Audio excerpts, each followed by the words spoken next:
muncul dalam berita malam. Musibah itu terjadi di gunung di Italia bagian utara. Memang gunung itu bukan yang tertinggi, tetapi cukup tinggi dan curam sehingga menarik perhatian para pendaki andal. Jatuh ke dalam jurang berbatu sedalam 9 meter cukup mengakibatkan tulang punggung Adam Cavanagh cedera. Dijamin menjadi pokok berita dan membuat panik ratusan karyawannya di seluruh dunia.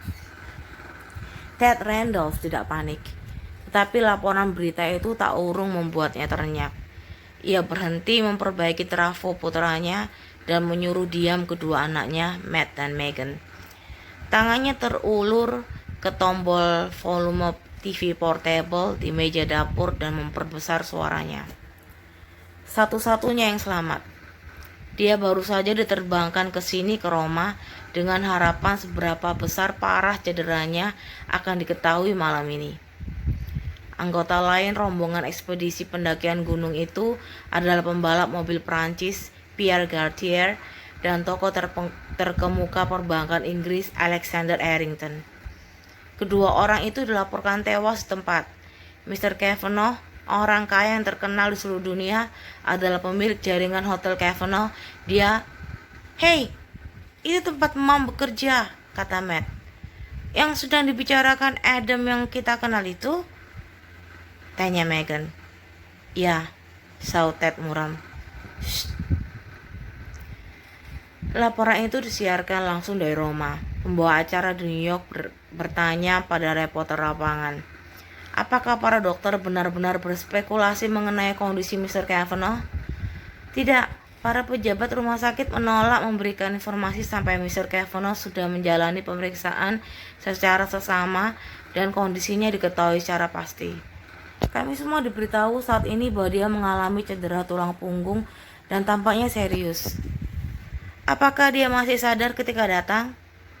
Kami belum mendapatkan konfirmasi secara resmi tentang itu. Walaupun kelihatannya tidak, begitu helikopter tiba, dia langsung dibawa masuk. Kami akan mendapatkan lebih banyak informasi. Tiba-tiba Ted kembali mengulurkan tangan ke tombol volume dan mematikan suara TV. Ia mengucapkan kata yang tabu bagi anak-anaknya. Padahal ia telah berpesan kepada mereka agar tidak menghiraukan kata itu dan melarang mereka mengulangnya.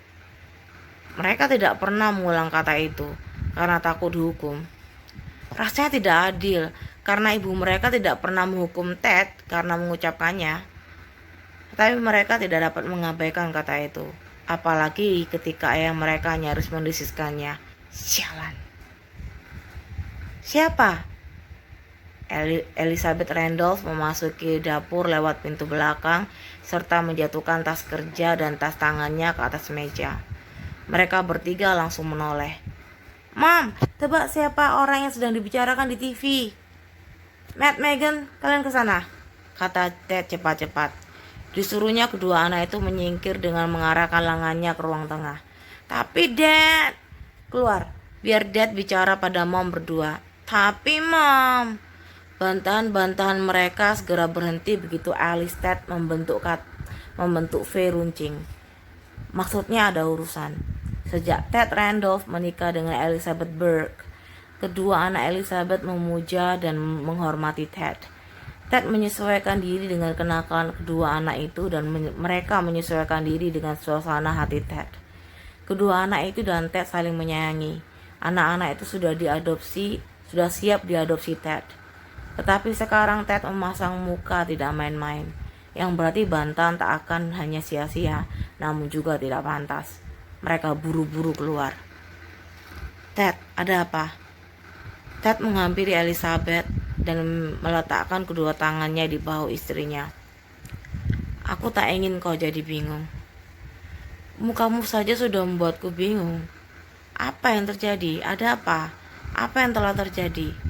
Kabar buruk ya? Mom, Dad, Laila? Elizabeth telah kehilangan suami pertamanya dalam kecelakaan mengerikan di jalan tol.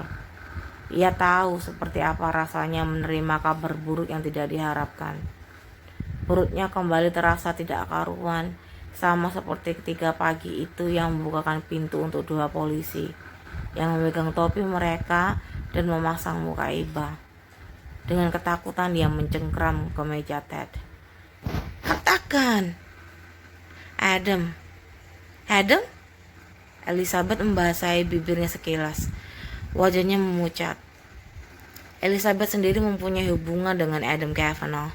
Semula hanya urusan bisnis semata, tapi hubungan profesional mereka telah berkembang. Seiring dengan pertumbuhan toko-toko fantasinya di lobi-lobi Hotel Cavanaugh. Jumlah tokonya itu sekarang 5 dengan rencana akan bertambah. Elizabeth dan Adam berteman sangat dekat, sehingga suatu ketika pernah membuat Ted cemburu. Namun sejak yakin bahwa jutawan tampan dan muda itu bukan lagi saingannya dalam memperebutkan cinta Elizabeth, Ted menganggap Adam sebagai temannya juga. Sesuatu terjadi pada Adam, tanya Elizabeth dengan semakin lirik karena cemas. Dia terpeleset dan jatuh ketika mendaki gunung di Italia. Oh Tuhan, jemari Elizabeth menekan bibirnya. Dia tewas?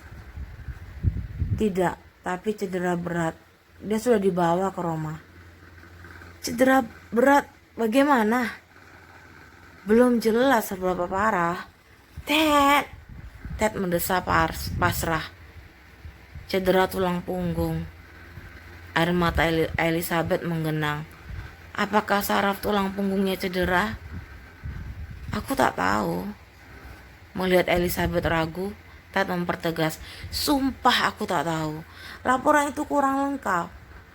Dikatakannya semua yang diucapkan reporter itu. Kelihatannya tidak baik. Elizabeth menjatuhkan diri ke pelukan suaminya.